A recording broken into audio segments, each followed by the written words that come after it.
What is a projectile in fighting games? Well, basically put, a projectile is a special counterattack that is separate from a counter, a super special, or a desperate move. A trademark that has been around since Street Fighter of 1987 has become a part of fighting game history. And now, today, we take a deep dive look into what makes a projectile special, especially one game in particular, the King of Fighters. The King of Fighters characters have an array of projectiles, only unique and sometimes relative to another character.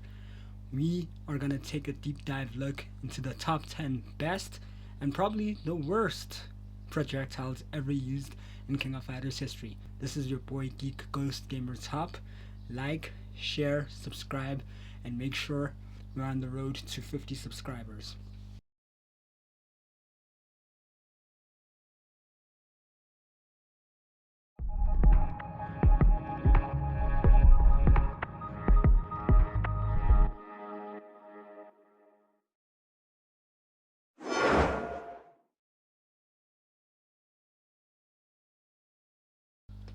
Starting the list at number 10, well, it was a hard one. It really was. And I haven't played this character, but we're gonna go with the Orochi version.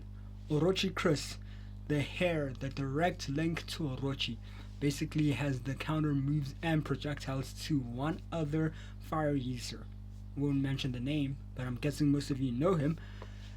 Chris's, or Orochi Chris in this matter, has the fire matter of blue, well, colored purple in this case, and has the direct link to another fire user or projectile user in this case, with moves such as the Koku Orochinagi and the fireball that he always uses.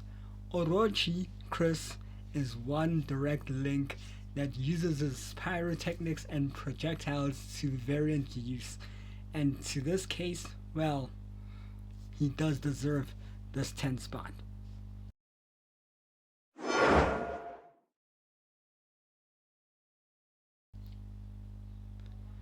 Coming in at number 9, well, it's kind of hard seeing the CYS, well, two members of the CYS band in these positions, but Orochi Shermie, as like Orochi Chris, also imbued with the powers of the Orochi and the direct link, and also part of the Hakeshu, also controls projectile and most probably fire powers in this case, but hers is a mix of one other lightning user in the King of Fighters game history.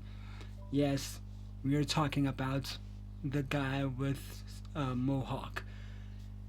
Orochi Shermie, with the power and control over lightning, with the Dankoku Raikoken and her silver lightning arrow, is one character that, well, if used right, you can do a lot of severe damage. And trust you me, she's good. Ever since her introduction in the Orochi saga of King of Fighters 97, the awakened Orochi team, yes, Orochi Yashiro, Orochi Shermie, and Orochi Chris, these guys, two of them, have known to be lethal projectile and fire power users.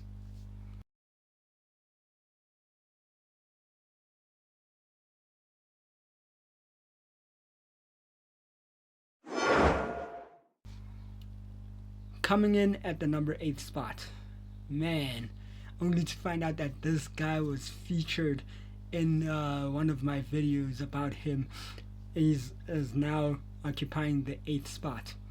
Billy Khan. Yes, Billy Khan. If you've played with this guy, you know how deadly he is. With his cane and all-rounded fire projectile use of his cane done well, he can be a very lethal guy. His first introduction in the Fatal Fury series and all the way through to King of Fighters 15, Billy Khan is one guy not to be messed with, which is pretty weird that he has fire powers and he doesn't like fire and smoke to be a part of anything that he dislikes. Man, talk about one weird dude. I won't lie, this guy really disappoints me to be in the number 8 spot. But hey, could be one more. Who knows?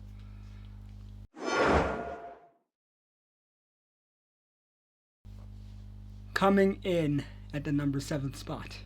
Yes, the Deadly Ninja.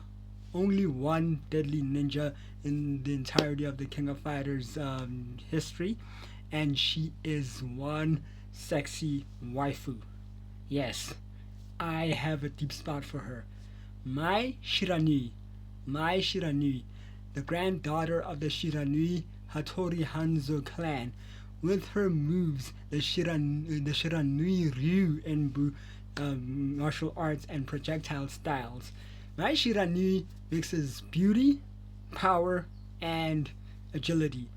Trained under her grandfather, Mai Shiranui possesses the power of fire and a bit of projectile work. With her Kachosen and her Hisatsu Shinomabachi, her firepower and projectile work is one of the ancient ninja martial arts skills that a lot of fighters in the King of Fighters dare to aspire to. She can be somewhat of a lovesick puppy, but none other to any other boys that have played with Mai Shiranui. Congrats to her. I like this one.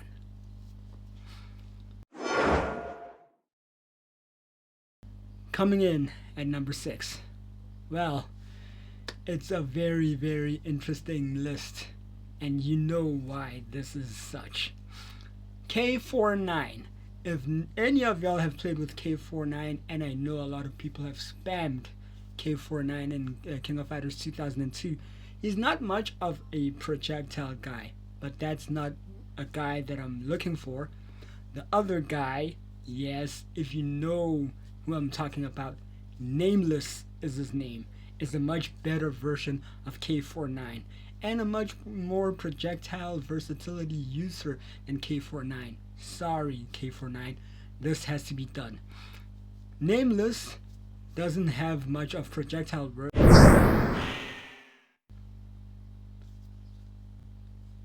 Coming in at the number 5 spot. Yeah, this one is actually one for the ages. And I will admit that he's not my favorite, but he could be one of your favorites. Ash Crimson. Yes, the last Tale saga. That's his tale. The Tales of Ash Crimson. Basically, Ash Crimson is a aberration, a distant land ghost from those of the past. Most importantly, the Kusanagi and the Yasakani clan. But Ash Crimson uses a bit more lime-based firepower with him. Ash Crimson basically needs the spot. I won't lie. He could go anywhere, but I think number 5 for him actually does this. Coming in at number 4, the guy, a humanoid that came as an alternative protagonist in King of Fighters 99, with not much of him being used with his own pyrotechnics, firepower, and projectiles. But one thing that stands him apart is his glasses. K-Dash, the cool, suave, and sometimes complicated humanoid that was used as the Nest's experiment after Kyo Kusanagi disappeared after the events of 97. K-Dash came in as an alternative protagonist, and with his firepower that is similarly eerie to those of the Kusanagi flames. And one other thing and haunting past that Mukai has told him, that those flame powers are any but friendly. With him mastering them and having his own moveset like the Crow Bite, the Trigger, and his most popular move that everybody uses, the Heat Drive. K-Dash is one of my favorites, And let's not forget his chain drive. Those glasses really hit you like a stone or a pebble right between your eyes. Number 4 belongs to K-Dash. Coming in at number 3, yeah, and the great descendant of the Kusanagi and Yasakani clan, Kyo Kusanagi inherited the flames of Kusanagi. But the one thing that I will admit, 94 and 95 Kusanagi is one that I truly admire, with his Yamibarai and Oniyaki, which he still has until King of Fighters 15. Kyo Kusanagi really does good on what he does. With his patented Orochinagi, nothing comes compared to that. And with his various movesets being changed over the years, like his Mushiki and his RED kick, Kyo Kusanagi really does this one. And for number 3, he's my top favorite.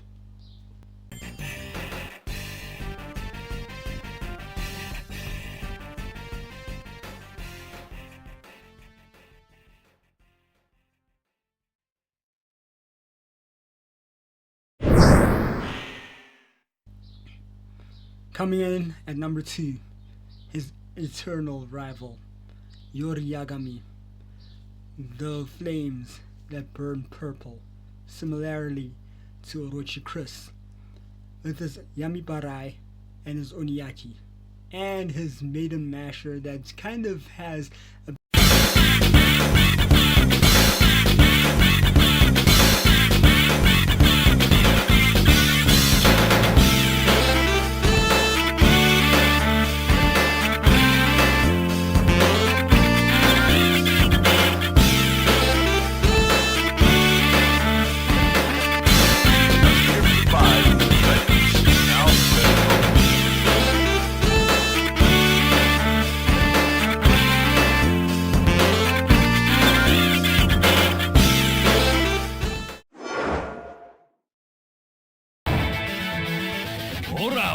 Fight!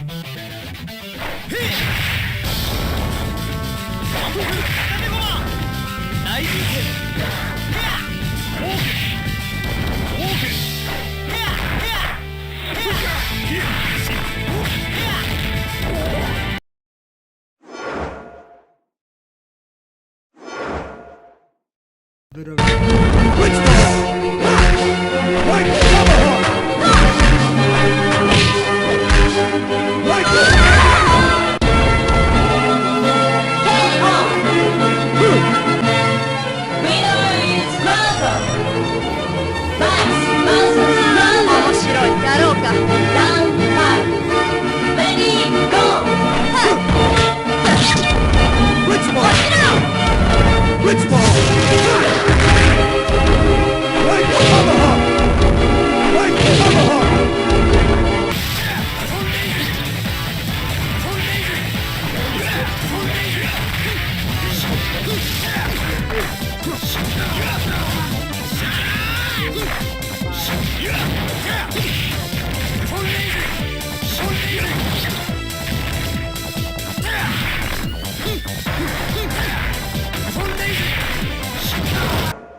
coming in at number 1, the right-hand man of the Orochi.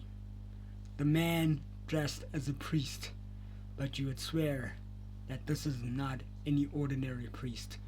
Imbued with the power of wind, Leopold Genitz is one guy that you would have to have in this team, the star-studded team of the top 10 fire projectile guys of King of Fighters history. With his Yonokaze and Yamidoku, Leopold Genitz really strikes fear into those that would face him as the last boss in King of Fighters 96. Being the only guy that defeated Rugal nearly, and took out his right eye. Leopold Gnitz really commands the power of wind. His stance, his look, the wind that blows around him. You know that this guy commands everything wind-based. And don't get me wrong, Leopold Gnitz is one guy that I truly treasure. Even in King of Fighters 15, his aesthetics are cool. And he still has his Yonokaze and his Yamidoku. Leopold Gnitz is very setting for the number one spot. And I concur for this. So let me know, guys, do you think that this was an accurate top 10 fire projectile use of all of the characters in King of Fighters history? Let me know. Like, share, subscribe. We're on the road to 50 subscribers. Anyway, guys, I've been your boy, GeekGhostGamerTop, and I'll check you on the next one. Later.